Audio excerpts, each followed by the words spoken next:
ఈ పాపం last time మా రోజక్క గెలవడం అంటే అది మనం చేసిన తప్పే వాస్తవంగా. ఆ రోజు అదేదో చిన్న డిస్ప్యూట్ వల్ల ఆమె ఆ కాన్స్టిట్యువెన్సీ గెలిచింది నగరి. లేకపోతే అసలు రోజక్క గెలిచే ప్రసక్తే లేదు, గుర్తుపెట్టుకోండి. అది ఫ్రస్ట్రేషన్. ఒక ఫ్రస్ట్రేషన్ ఏంటంటే, ఏందిరా ఇంత లిక్కర్ స్కామ్లో ఇన్ని నోట్లు పడుతున్నాయి, ఆ నోట్లు మాకేవరు సరిగ్గా రాలేదే, మా షేర్ రాలేదని బాధపడేవాళ్ళు తప్పితే, ఈరోజు నేను ఒకటే చెప్తున్నా, ఒకరిని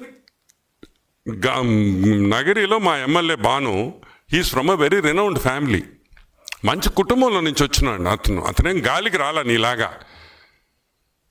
ఇలా గాలంతా ఊరంతా సైక్లోన్ లాగా చుట్టి నగిరికి రాలా. అప్పుడు నగిరిలో పుట్టి పెరిగిన బిడ్డలై. ఈరోజు బాను నగిరిలో పుట్టి పెరిగాడు. నువ్వు ఆడున్నావు, నువ్వు ఎప్పుడొచ్చావు? ఈరోజు గాలి నా కొడుకు అంటున్నావే, నువ్వు ఎక్కడి నుంచి వచ్చావు తల్లి? ఎలా వచ్చావు? మొన్న వరకు నువ్వు ఎక్కడున్నావు? నవ్వేదానివి. అదేం టీవీ షో, జబర్దస్త్. ఈడకొచ్చేసి గాలి నా కొడుకు. కాబట్టి గాలిముండ మాటలు మాట్లాడొద్దని ఒకసారి మనవి చేస్తూ, ఎనీమో